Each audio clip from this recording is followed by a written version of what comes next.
Hi, welcome to another episode of The Real Consumerist, a show dedicated to the 65%ers, or the real average consumers. So today I want to talk to you about a product that I recently purchased with my own funds, and I'm using it in my home, and tell you some little bit of features and highlights about it, and kind of dig into what I think is an exceptional value for someone adding a smart lock to their home. It's the VOCOlinc T-Guard smart lock. So I'm transitioning my products in my house from Amazon, Google-based products to everything in HomeKit. And I'm doing that for a particular reason I'll get into in another video, and probably not necessarily what you think is the reason, but I'm making that transition, and so I needed a smart lock. I currently have a Yale X with Nest, and it works with the Nest Guard, and I'm deprecating that, and so is Google even, they're canceling it. And so I needed a new smart lock. And I could have gone out and purchased a new Yale lock for HomeKit. They make one exactly like the one I'm replacing. But I decided to check out this VOCOlinc. The difference is obviously in price. This is definitely a budget and friendly and a value purchase. So the Yale lock is $250, $260 on Amazon, whereas the VOCOlinc you can be purchased right now on Amazon for $109.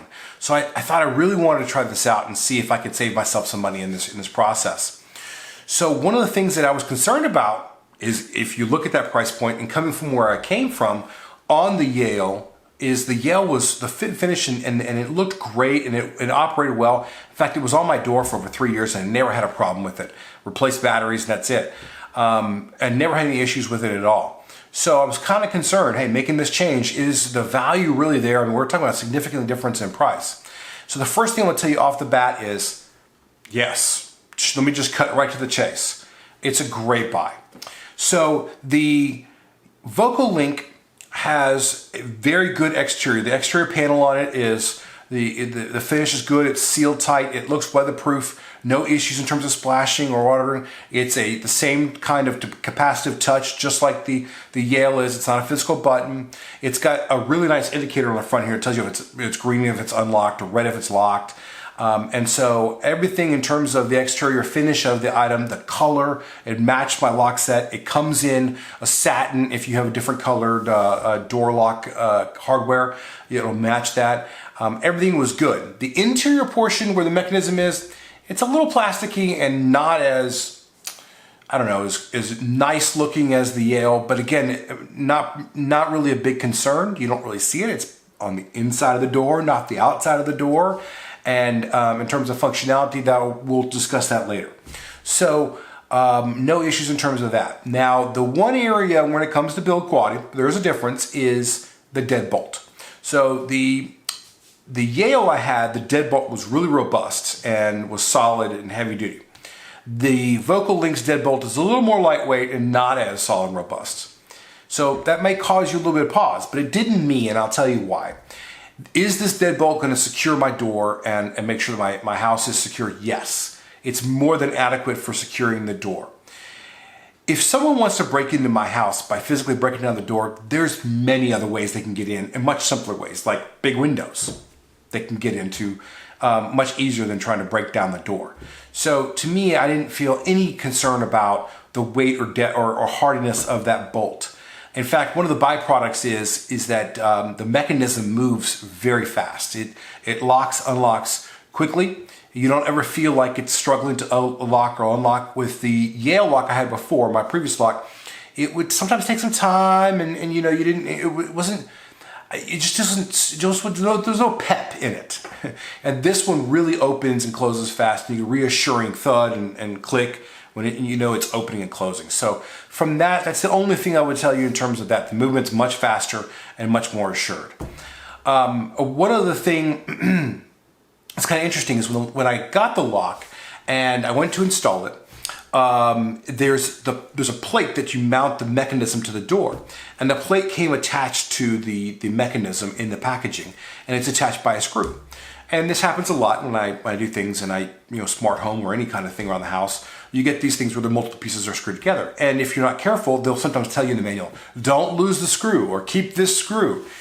What I was surprised is, and I know you're gonna laugh, it's a minor thing, but VOCOlinc actually gives you the correct amount of screws to do the installation without using that screw that they're shipping the product with. So if you lose it or it falls out or anything, no worries. The right amount of hardware is in there to do the installation. So again, one last thing on build quality is my old lock, when I pulled it off, it actually had marred the door because of the way it was tied to the door. The VOCOlinc comes with a gasket that goes between the door and the actual piece, so that the outside module, so that when you tighten it down, it doesn't mar the door or scratch it. Just a nice little additional nice little piece that the budget lock came with, and more expensive units did not. So there you go. So let's move on to installation. So I think I'm a little handy. I can do some things around the house, and I've done things, and I'm doing this, right? And I'm a smart home geek, and I mess with those things. So but I would tell you that I feel confident that 95% of the people out there will be able to install this without any issue. You don't have to be a locksmith. You don't need to be really that savvy. It's really super easy to do. I did it in 20 minutes at best. Now granted, kind of know what I'm doing. I've done it before, but again, it's super easy. I mean, one of the coolest things about their documentation is the installation documentation. We'll talk about that other part in a minute. And they really do give you really detailed and very simple to understand documentation. One of the best parts is the diagram. So you got this diagram, if I can find it here, this diagram that shows you, and you can dive right into it. If you're like me and you don't like reading a whole lot of instructions, this gets you right into it. You can see exactly how everything's positioned, and that way it takes the confusion out of it. One of the biggest things when you're doing installations of products, or especially tech products, is the documentation is very limited, doesn't tell you a whole lot, and then you go to install something and they're like, put piece A into slot A, and you're like, okay, well, where is slot A, and which one is piece A, or piece B, or whatever, and you don't find that with this particular product. The documentation is really clear and easily defined. Usability. How does it work? Which is what the important thing is. Obviously, I have a family, I have a wife, and when things don't work well, they let me know about it, and so the usability is the most important part of it, other than the security of the item. And from a usability perspective, let's start with first one of the most important parts. The app that runs it, or the installation of an app, or how that works, or how that interfaces with HomeKit. So I really applaud manufacturers, and there's a few of them out there like Miros or Meros, and VOCOlinc is another one that allows you to use the product without having to be tied to an account or a login or an app of theirs, where they're getting your information and so forth and so on. The app comes with when you do download the app, and I'll tell you why you want to use it in a second, but it comes with a HomeKit mode, so that there's no logging in, you don't create any login, it's locally stored on your iPhone when you go to install it, and so therefore there's nothing being sent up to the cloud. Once you do the installation, you could technically get rid of the app if you want to, but you're not going to want to, and I'll tell you why, because there's some additional functionality, and this is really the important part. There are other manufacturers out there that don't take this step. They tell you can have a HomeKit mode, but you can't get any advanced functions. But with VOCOlinc, that was not the case. I was able to go in, make advanced settings, do some configuration settings, and configure the lock while in HomeKit mode, so that I can continue to not worry about having the app or utilizing the app, and not have to worry about privacy or safety or any of those kinds of things that might happen. And in fact, there's some really cool things in the advanced features of this that I'm going to talk about in a second. So I do like that.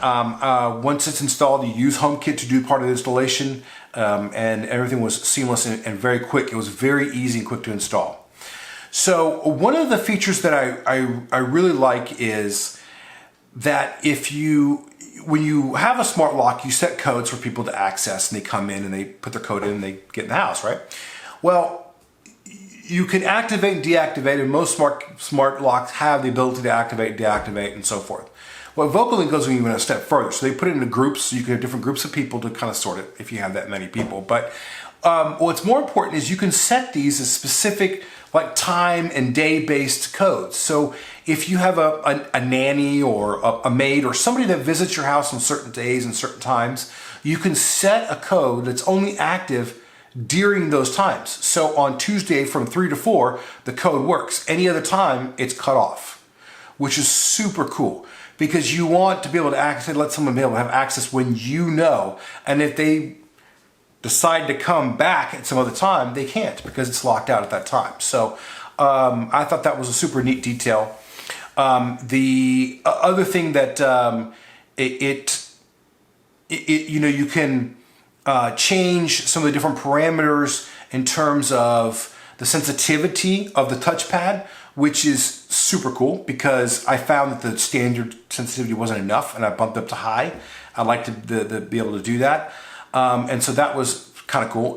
If you're leaving the house for a week or two, whatever, you can, you can turn the display off to an away mode, which I don't see the need of that, but the sensitivity was a really big feature for me. So now the tricky part, okay, in terms of usability. The documentation when it comes to usability is not good.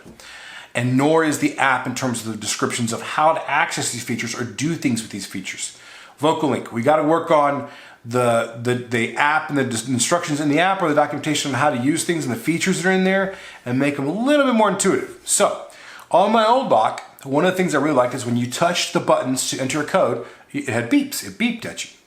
I mean, that subtle beep lets you know you were making contact and a connection. And so you knew, hey, it's receiving my code. Good to go. It didn't do that. It doesn't do that. And so I thought this is gonna be a deal breaker because we're over here chimping on this thing trying to figure out and get it to work, and it's you don't know if you're touching the button or not. So after fiddling around on the app and looking through things, there is a function in there. It's called beeps. That's right, beeps. So you turn the beeps function on, and yeah, when you hit the buttons, it beeps. But I mean, they could have called it touchpad beeps or something to give you some idea of what it did, so that you knew there was an audible thing. So it saved the day, and I'm glad that they included that. I don't know why you'd want to not use it, but maybe someone wants to be super quiet. So I wish that was a little bit more understood. And some of those features in the app could be a little bit more well-defined. But now, in terms of connectivity, I don't know if you can tell, if you've seen, but it's Bluetooth. It's not Wi-Fi. So positives and negatives. Obviously, batteries last longer when it's Bluetooth and not Wi-Fi because there's not maintaining a constant Wi-Fi connection.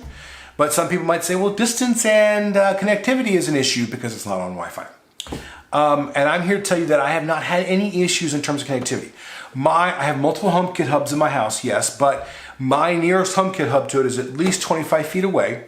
It's pretty much line of sight, and there's very little walls in between, but it's still a pretty good distance. And we're talking about real 25 feet, not the, oh yeah, it's the other side of the house. No, it's 25 feet away, on the far away on the house. And so that's the closest HomeKit hub to this. And I haven't had any issues in terms of connectivity or not working or not picking up.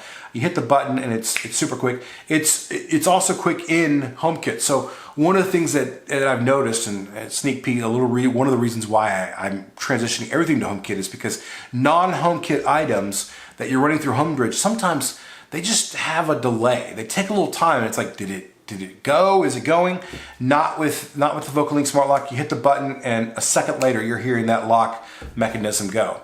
One last thing in terms of usability on it too is the auto lock function. Now, other ones have this, but I just want to make sure you know about it because this is one of my favorite features of smart locks is the auto lock. So you can set and define how many minutes, and it's super granular. Like my old lock, it was like 1 minute or 3 minutes or never kind of thing. This gives you like down to the minute, how many minutes you want. And once you unlock it, it will automatically lock. And the reason why I like this is because by default, like my old lock, by default would lock after 30 seconds or a minute. And so you'd walk out the front door, you go to the mailbox, you come back and you got to put the code back in again. And it was kind of, tedious. So with this, you can set it to whatever you want that delay to be so that when you walk out, you come back in and you don't have to worry about it doing it. But then it locks. And when it locks, you get a nice little beep, letting you know that you can hear that it's locked just in case you didn't hear the mechanism. So from a real consumer's perspective, I have to tell you I'm super happy with the VOCOlinc. So far so good. It's been working very, very well for me. And I think for you get a lot of features in a product for budget value pricing. So for me, that's a huge win and a big recommendation from my perspective. So if you like this video and you want to see more, subscribe, hit the bell gizmo. Please give me some feedback. I'm going to put obviously the link to the VOCOlinc down in the comments down below so that you can get access to it on Amazon. If you do make a purchase, it helps me make more of these videos and try and help you out. So this show is self-funded. No one's paying me for this. So yeah, thanks for watching. See you next time.